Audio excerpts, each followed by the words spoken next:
Hey folks, where's the camera? There it is. We have a very exciting show today. First off, my outfit's awesome.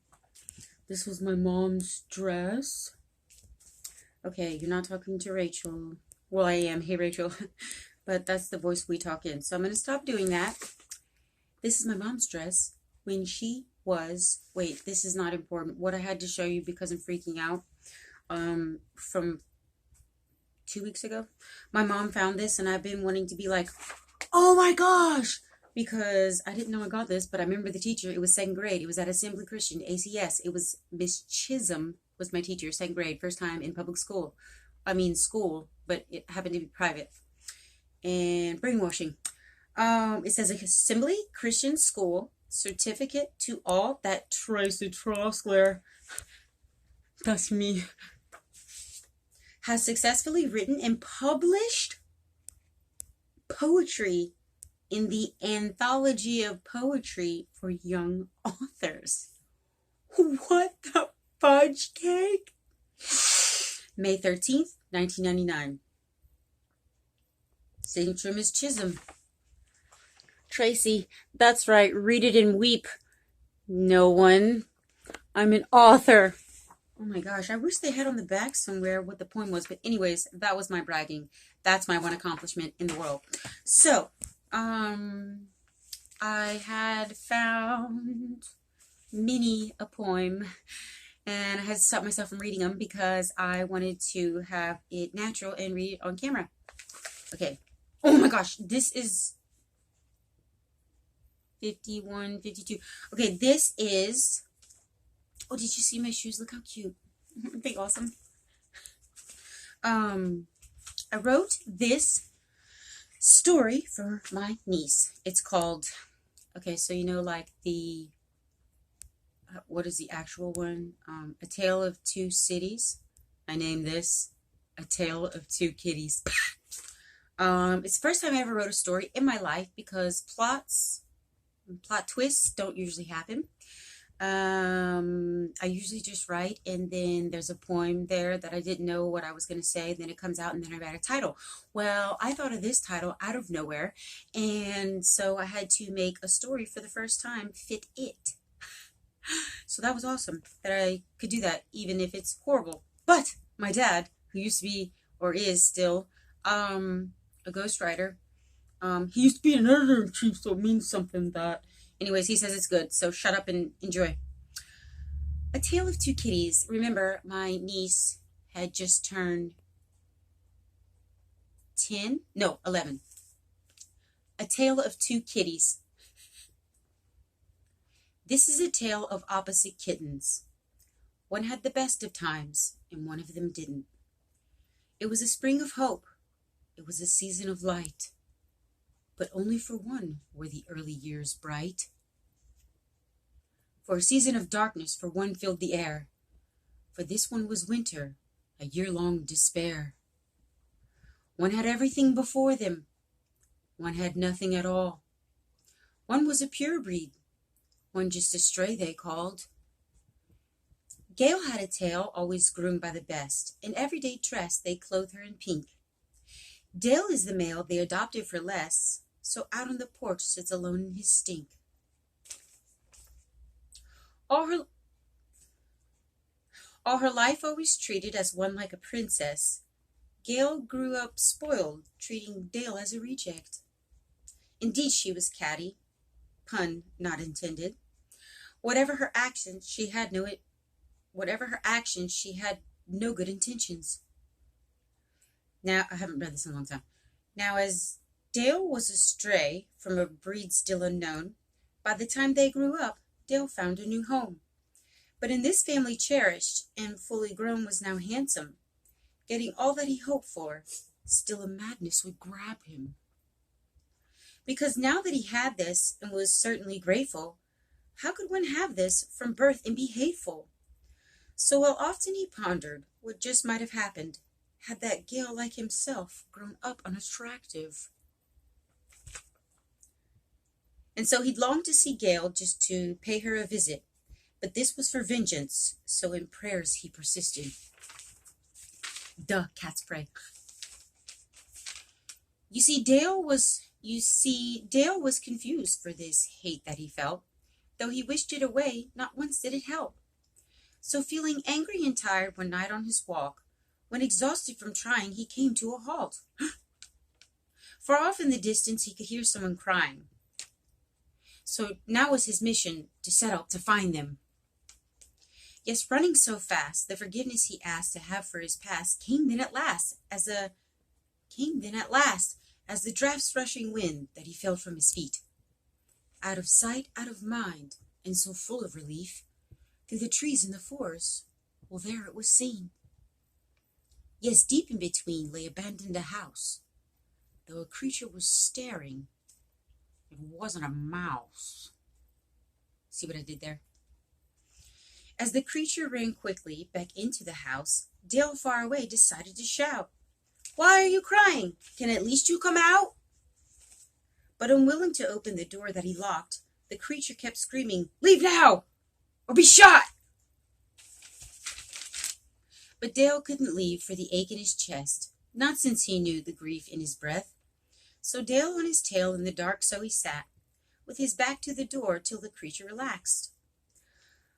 "I know you won't shoot me," then Dale whispered kindly. I know you won't shoot me, whispered Dale. Oh my God. "I know you won't shoot me," then Dale whispered kindly. "But I guess if you do, there's no better timing." "I'm not kidding, mister. I got plenty of bullets." "Well, neither was I, so go on and pull it." Oh my God, I keep losing my place. "And have you no..." Oh my Lord, I have to start this. Okay. "I'm not kidding, mister. I got plenty of bullets." "Well, neither was I, so go on and pull it." "And have you no fear for the loss of your life?" "Not since I ran here to give you advice. See, I know you don't know me and I don't know you, but I do know you're lonely, because once I was too. But today I can't leave you. I'm afraid there's no way. No, not on this day. Today's not the same. For today on my way as I rushed to your aid, something quite strange had suddenly changed that can't be explained unless it were the grace that came because I prayed. For there in an instant was lifted away, yes, even erased, the weight of the chains that got in my way for years and for days that I carried that pain, that always would endlessly ache. From the moment of rising till asleep for the day, and for all of my days from birth to old age, as a stray in the way, and then not either way. Either way, every day just the same, was always this pain. That is, until today. In short, for the first of my days, I just feel okay. So what was your pain?" asked the creature, afraid. I didn't look fearful, did I? "You mean I didn't say? Well, I thought it was hurt, but I guess it was hate." "But who did you hate?" "Well, I'd rather not say for the sake of her name, and well, anyway, she's who I should thank. At the end of the day, thanks to her I can pray. And besides, really myself is the one I should blame. Hey, by the way, have I told you my name?" "Are you just insane? I don't care for your name. I withheld, well, in fact, a gun from your face." Does that sound... Withheld a gun from your face. To you, does that sound the same as just saying, "Hey, hello, want to play? And hey, by the way, have I told you my name?" "Well, I guess I assumed..." "And you did too soon. Well, all you have proved is that you're a fool." Fool! So the poor little creature just needed to vent, for as Dale could see clearly, he must need a friend. And so he would listen till the creature was calm to get to the bottom of really what's wrong. For as often will happen with a heart that is broken, well, the heart of the matter is usually unspoken. But Dale had the wisdom and the kindness to show him a kind of a silence to help his heart open. So later, when finally and at last he was done, Dale asked the creature to lower his gun. But he couldn't be certain, since he still couldn't see him, so gently he knocked on the door in between them. "I know you're angry, but thanks for not killing me. Yeah, I guess you could say I'm not used to company. And so how it goes when a two become friends. This was the joke where their ships would begin. Back to back they would sail, with an oar in between, while the door on his back on the other would lean. Okay, so it's impossible to go through who's who, so I'm going to say creature, and then I'm going to say Dale. Dale's the male cat, creature is the unknown creature. Creature, so you never even once thought I might just pull the trigger? Dale, maybe once or twice, but I saw the bigger picture. Creature, ah yes, please do tell me of your drawings, as I'm sure you're quite the artist. Dale, just picture what I'm offering as candles for your darkness. Okay, I'm going to try to change my voice because I hate saying creature and Dale. Oh, creature, so you know where I'm at. Ah, you think like you I must forgive, for I must be filled with hatred? So tell me of forgiveness. Yes, please do tell again. Tell me of the magic, how you found it in the wind. Well, once flew by an ass. Would you like to hear of him? Ha! I scared my dog. By that you mean a badass, in fact is what you meant. And, okay, so this is Dale. And no, I'm not an artist, you smartass. You're just really not the hardest nor the sharpest of a one to figure out. Wait. And no, I'm not an artist, you smartass. You're just really not the sharpest or the hardest of an ass to figure out. I don't know if I said that right. Creature. Ah. Go figure. Go figure. I guess if I'm the picture that already out you figured, can you tell me of the picture of the one you say is bigger? Dale. Look, it's just a figure of this thing. Dale. Look, it's just a figure of this thing they call of speech, and something I just figured as you acted as a creep. So, I see you do not see. And so I figured right. As you still have figured nothing, well, I figured you were bluffing as you've yet to figure out. Otherwise, you'd tell me what this bigger picture's about. That didn't rhyme. Otherwise, you'd tell me what the picture's all about. Dale. Fine. You know what you are? Well, to me, there is no doubt. Wait. Oh, Tracy. Dale. Fine. You know what you're about? Well, to me, there is no doubt. I mean, clearly you're a stray who just knows no other route. And since you are a stray, well, you've learned when you are afraid just to point your gun. Oh, frickers. I mean, clearly you're a stray.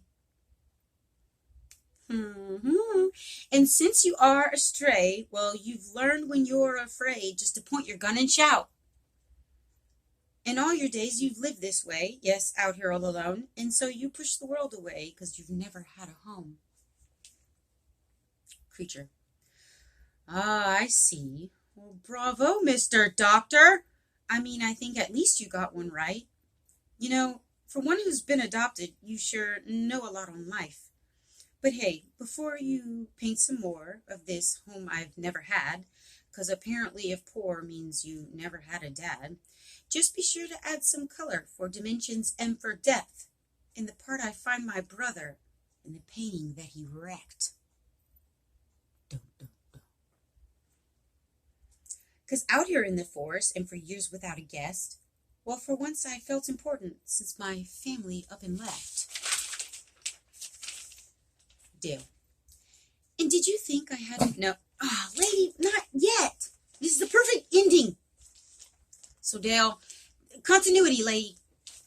And did you think I hadn't known that the door upon my back, well, in fact, had once belonged to this stray and where he sat?